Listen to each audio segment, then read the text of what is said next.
வாங்க இன்றைக்கி ஒரு டின்னர் ரெசிபி பார்க்கலாம். அது ரவா இட்லி மாதிரி பண்ணி சூப்பராக இருக்கும். செஞ்சு பார்த்துட்டு உங்களுக்கு சொல்லலாம். ஃபஸ்ட்டு வந்துட்டு நான் ஒரு கப்பு ரவா எடுத்துட்டேன். அதில் ஒரு கப்பு தயிர், ஒரு கப்பு தண்ணி, இது மூணையும் ஒன்றா கலந்து ஒரு 20 நிமிஷத்துக்கு மேலே ஊற வச்சுட்டேன்.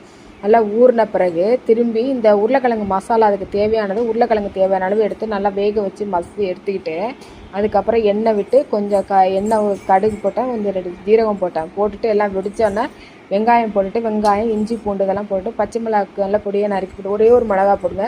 எல்லாம் போட்டு வதக்கிட்டு மஞ்சத்தூள் தேவையான அளவு, மிளகாத்தூள் காரத்துக்கு அந்த மாதிரி போட்டுக்கோங்க, தனியாத்தூள் அது மாதிரி ஒரு 1/2 டீஸ்பூன் போட்டுக்கோங்க, கரம் மசாலா தேவையான அளவு இதெல்லாம் போட்டுக்கிட்டு ஜீரகத்தூளும் கொஞ்சம் போட்டு எல்லாம் ஒன்றா வதக்கி எடுத்துக்கோங்க. உப்பு தேவையான அளவு போட்டுட்டு மேலே உருளைக்கிழங்கு மசிச்சு வச்சுருக்கோம் இல்லைங்களா, அதையும் அதை போட்டு எல்லாம் ஒன்றா கிளறி கொத்தமல்லி தலையை போட்டு கிளறி இறக்கி வச்சுருங்க.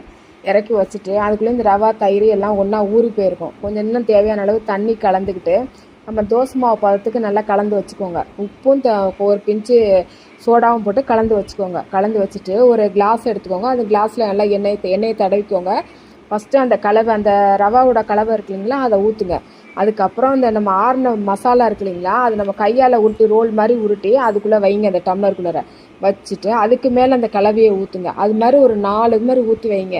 இட்லி பாத்திரத்தில் தண்ணியை வச்சு மேலே இட்லி தட்டை வச்சு அதுக்கு மேலே இதை வச்சு ஒரு 20 நிமிஷம் மேலே மூடி போட்டு 20 நிமிஷம் ஊற வைங்க. இப்போ மூடி வெந்த பிறகு திரும்பி எடுத்து ஆற விட்டு மிளகு கத்தியால் அப்படி சுற்றி பண்ணிங்கன்னா அது அழகாக வந்துடும். குப்புற கவுத்திங்கன்னா எடுத்துடலாம். எடுத்துட்டு திரும்பி ஒரு கடாயை வச்சு எண்ணெய் விட்டு கொஞ்சம் மிளகாத்தூள் போடுங்க, மஞ்சத்தூள் போடுங்க, மேலே கொத்தமல்லி தலையை போடுங்க. போட்டு நல்லா வதக்கிட்டு சிம்மில் வச்சுக்கோங்க அடுப்பை. இந்த ஒவ்வொரு உருண்டையை நம்ம எடுத்து வச்சுருக்கோம் இல்லைங்களா டம்ளரில், அந்த இது மாதிரி வரும் கோன் ஐஸ்கிரீம் ஷேப் மாதிரி இருக்கும். அதை அதில் போட்டு ஒரு 2 பரட்டு எடுத்து வச்சுட்டு ஆறின பிறகு லைட்டாக அப்படி கட் பண்ணி டப்பாவில் வச்சு சாப்பிடும். சூப்பராக இருக்கும். டின்னருக்கு நைட்லாம் சூப்பராக இருக்கும். செஞ்சு பார்த்துட்டு உங்கள் கமெண்ட்டை சொல்லுங்கள்.